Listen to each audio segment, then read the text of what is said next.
যেমন গাছ লাগাইবেন তেমন ফল পাইবেন। লাগাইছেন তেঁতুল গাছ আর দোয়া করতেছেন আল্লাহ আমাকে ফজলিয়াম দেন। আলোচনাটি আগে শুনুন। যেমন গাছ লাগাবেন তেমন ফল পাবেন। লাগাইছেন তেঁতুল গাছ, মোনাজাত করতেছেন আল্লাহর কাছে, আয় আল্লাহ তাআলা, গরিব মানুষ আমি, ফজলি আম কিনা খাইতে পারি না, কিন্তু আমার বাড়িতে একটা তেঁতুল গাছ আছে, আর তোমার নাম খালেক মালেক সব তুমি পারো, তুমি দয়া করে আজকে এই বছরের জন্য আমার ছেলেপেলের জন্য মাত্র 10 কেজি ফজলি আম দাও। দোয়া মঞ্জুর হবে?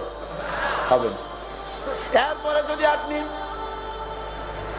10-15 জন পীর সাহেবের পানি পড়া নিয়া অন্তত 100 গ্যালন পানি পড়িয়ায় না তেঁতুল গাছের গোড়া যদি দেন, ফজলি আমের নিয়ত করে, ফজলি আম হবে নাকি?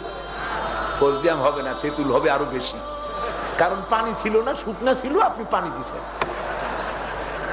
আপনি গাছ যেমন লাগাবেন ফল তেমন পাবেন। ভোট দিয়া যে রকমের লোক পার্লামেন্টে পাঠাইছেন ওই রকমের ফল আপনি পাবেন। এই জন্য দিনদার ইমানদার আলেম তাদেরকে পার্লামেন্টে পাঠান, যাতে কোরআনের রাজ কায়েম হয়ে যায়।